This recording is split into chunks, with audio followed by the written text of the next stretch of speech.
I'm sure I feel the same way every one of you felt when you heard. It's unbelievable. There's still an administration process, but if this is proven to be true, what will be the process with the title and belt and that sort of thing? I'm not going to say anything until this whole thing plays out and see how this thing, where we end up. But, yeah, it's unbelievable. Until the process is done, Dana, could this have come at a worse time, sort of the eyes of the whole world on the sport? Yeah, I mean, these never come at a good time. They're always bad, especially with somebody like Jon Jones who, you know, wherever you sit in MMA, in my opinion, he's the best to ever do it. He's the best ever. And, you know, that makes it even more unfortunate. Have you talked to Cormier? I did. What did he say? Holy shit, this is crazy. And he's in Hawaii right now with his family on vacation, and he couldn't believe it either. He felt the same way that I did. Blown away. Huh? You spoken to John? I have not spoken to John, no. Dana, how much do you think this taints his legacy? How much what? How much do you think this taints his legacy? I mean, if this ends up and he gets, you know, and it ends up, you know, getting 2 or 3, it might be the end of his career. So to talk about his legacy, I mean, that's probably the end of his career. You don't see him coming back? He might. Well, let me tell you what, it's tough. I mean, how old is John now? 30? 30. Yeah, 33, 34, trying to make a comeback again. And you look at what could have been and what he could have done, and it's sad. You've been very patient with him. He's had other chances. Is it personally sort of painful for you, this one? What's the question? The fact that you've had to be patient for John to come back before that this has happened. Yeah, it's just, yeah, it's stunt.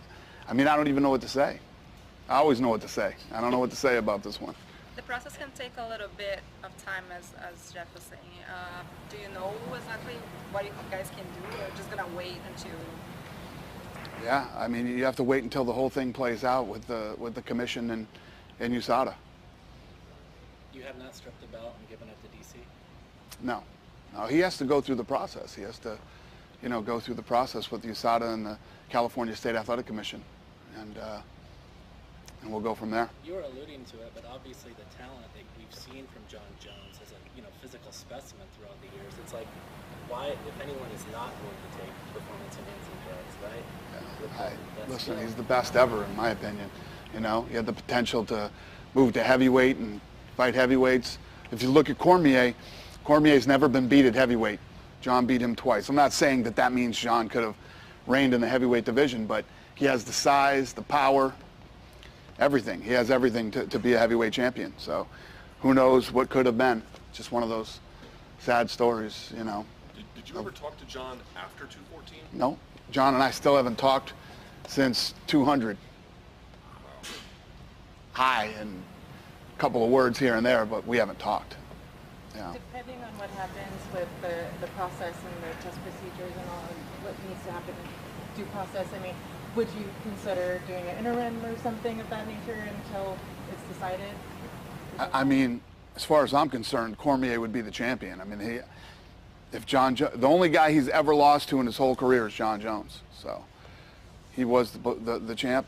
You know, he's the champion if Jones isn't. How long would you wait for results before you make a decision? I don't know. I mean, how long do you think this thing takes to play out? You know, again, it varies. I've seen them play out in as little as, you know, under a month. I've seen them take, you know, 6 months up to a year. It just depends on the circumstances. Way too early in the game right now. I mean, we're a couple hours into getting notified to know really what all the circumstances are here. So way too early to predict that. How close were you guys to booking Jones-Gustafsson for Detroit? We were talking about Jones fighting at heavyweight. Against Stipe? Probably. In Detroit? Probably. Dana, have you talked to Malky yet? No, I haven't talked to anybody. I talked to Cormier. He told me when we were at the office, this thing's going to go down, and I'll you know, we have to notify Cormier, so I'll tell you when. And he told me, said go ahead and call him. So I called him while we were here. I called him from here. Yeah. So were you here when you got the news? No, I knew this afternoon, but we were waiting to contact those guys. You know, I guess they were trying to get a hold of Jon Jones, so Yeah, there's a process involved that, USADA has multiple parties that they need to contact first, and then the formal notice and statement goes out, but it's relatively quick. It's within really probably an hour. And as you say your speech is unlike usual. Is this like kind of hurt personally, the fact that you kind of seen like the beginning and all the way up and the ups and downs, and we're here? Yeah, it's just,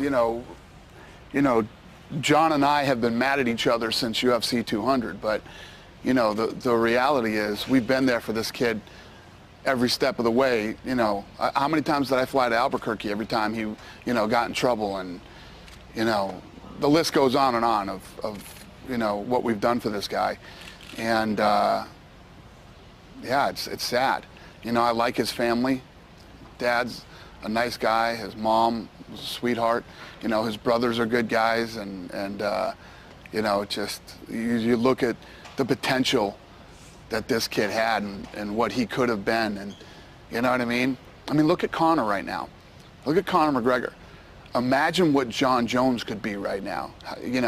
How big he could be. How many sponsors would he have? Who would he be signed with that, have never signed a mixed martial artist before? And the list goes on and on of what could have been with John Jones.